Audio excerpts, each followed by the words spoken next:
Multidão e discípulo. Esses eram os dois públicos que cercavam a Jesus, que estavam próximos de Jesus. E a melhor forma para descobrir ou para saber quem era um ou quem era outro era como eles se relacionavam com Jesus.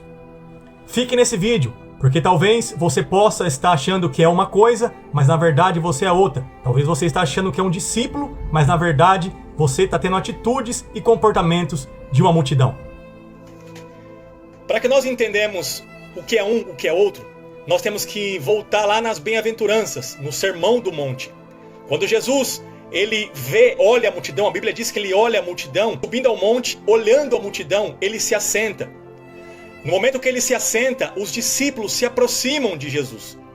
Interessante aqui, uma coisa para a gente já entendermos, é que naquela época, todo mestre, quando ele estava andando com os seus discípulos, quando o mestre parava e sentava, os discípulos entendiam que ele ia trazer verdades, ou seja, ele ia trazer ensinamentos para os discípulos. Então, a Bíblia vai dizer ali que Jesus subiu ao monte, vendo a multidão, ele se assentou, e que os discípulos fizeram? Se aproximaram dele. Diferentemente da multidão que ficou longe, vendo o discurso de Jesus. Então, aqui já temos uma primeira verdade que eu posso trazer para vocês. O discípulo é aquele que se aproxima do seu mestre quando ele senta, porque ele sabe que Jesus vai trazer verdades para ele. E eu quero trazer aqui para vocês, talvez Jesus está está sentado no seu quarto. Jesus está sentado na sua casa, tentando ter um relacionamento, trazer ensinamentos para você. E você tem sido desapercebido com isso. Para você ter essa diferença entre discípulo e multidão, qual tem sido a sua atitude, a sua resposta a Jesus quanto a isso que ele tem feito? Jesus está sentando em nossa vida faz muito tempo e nós estamos fazendo de conta que a gente não estamos nem aí com isso. A Bíblia vai dizer que se você entrar no seu quarto, fechar a sua porta, no secreto, você vai falar com o seu Deus. Talvez é esse momento de contato, de ensinamento que você vai ter com o seu mestre e você não está dando nem essa oportunidade ou não está nem aí para isso. Talvez Jesus está sentando muitas vezes no seu quarto, te esperando lá todos os dias. E você tem estado lá na sala, ou tem estado lá na cozinha, não estando preocupado com esses ensinamentos que Jesus tem para você. Então é isso, a primeira atitude que nós vemos, a resposta que nós vemos de um discípulo de uma multidão, que os discípulos se aproximam do seu mestre quando ele está sentado para poder ensinar.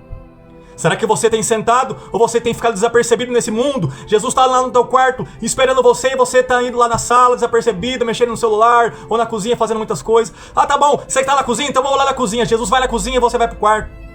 Ou seja, você está criando esse distanciamento do seu mestre. Na verdade, o discípulo é aquele que se aproxima do seu mestre. Interessante que outra coisa que podemos entender de um discípulo ou de uma multidão, como eu já disse, como ele se relaciona com o seu mestre.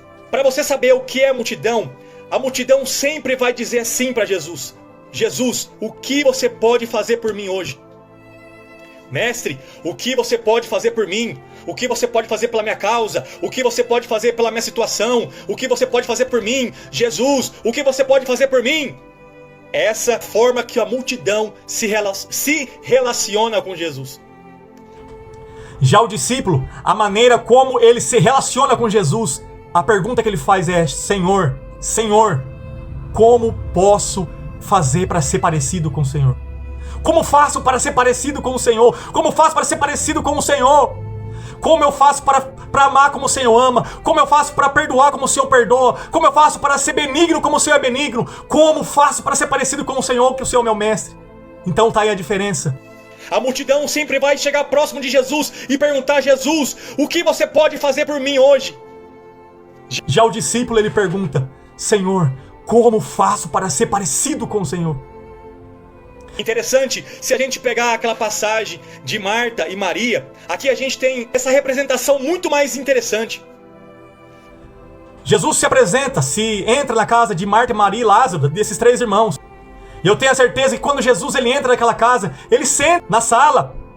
E qual foi a atitude de Maria ali, representando os discípulos? Ela vendo que Jesus se assentou, ela senta também para aprender.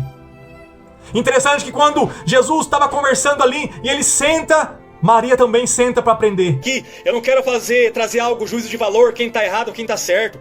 Se Maria está errado, se Marta está certa, se Marta está errado, se Maria está certo, não. Aqui eu quero dizer para vocês que as duas estão certas, mas a ordem precisa ser ajustada. Ou seja, antes de sermos Marta, temos que ser Maria. Temos que ser as duas, mas antes de ser Marta, temos que ser Maria. Temos que aprender com Jesus antes de poder servir, antes de poder fazer alguma coisa. Às vezes você está sendo como Marta, está servindo, você é um ativista na igreja. Está servindo muitas tarefas, muitas coisas para fazer. Você está lotado de coisas, você está fazendo. Mas o seu momento de intimidade, de aprender com Jesus, você não tem mais. Então é importante que você seja como Maria. Quando Jesus sentar na sua frente, sente para aprender com Ele. Depois que você aprendeu, levante-se para servi-lo. Então, interessante que temos que ser como Maria para aprender e temos que ser como Marta para servir. Mas antes temos que ser Maria, depois temos que ser Marta. Então aqui a gente vê que Maria representa os discípulos que se aproximam de Jesus, que querem aprender de Jesus, que está entrando no seu quarto para aprender, que está tendo essa comunhão com Jesus. E Marta, a gente vê que a multidão está de longe dizendo: o que você pode fazer por mim, Jesus? O que você pode fazer por mim, Jesus? Marta dizendo: o que você pode fazer por mim? Fala para essa mulher sair daí e vir me ajudar.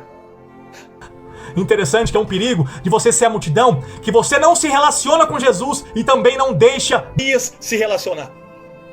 Então nesse vídeo eu quero que você entenda: quem é você, discípulo ou multidão? Tudo isso que eu estou dizendo aqui para vocês, eu aprendi, irmãos, lendo e ouvindo homens de Deus. E quero trazer, falou muito comigo o que eu ouvi, o que eu aprendi sobre essa palavra. Estou trazendo para vocês também. Eu quero trazer os créditos para essas pessoas que eu li e que vi, que são homens de Deus. E falou muito forte comigo e quero trazer para vocês. Quem é vocês? Multidão ou discípulo? Quem é você? Multidão ou discípulo? Como você vai saber disso? É como você se relaciona com Jesus. Que esse vídeo possa te abençoar grandemente. Que Deus abençoe.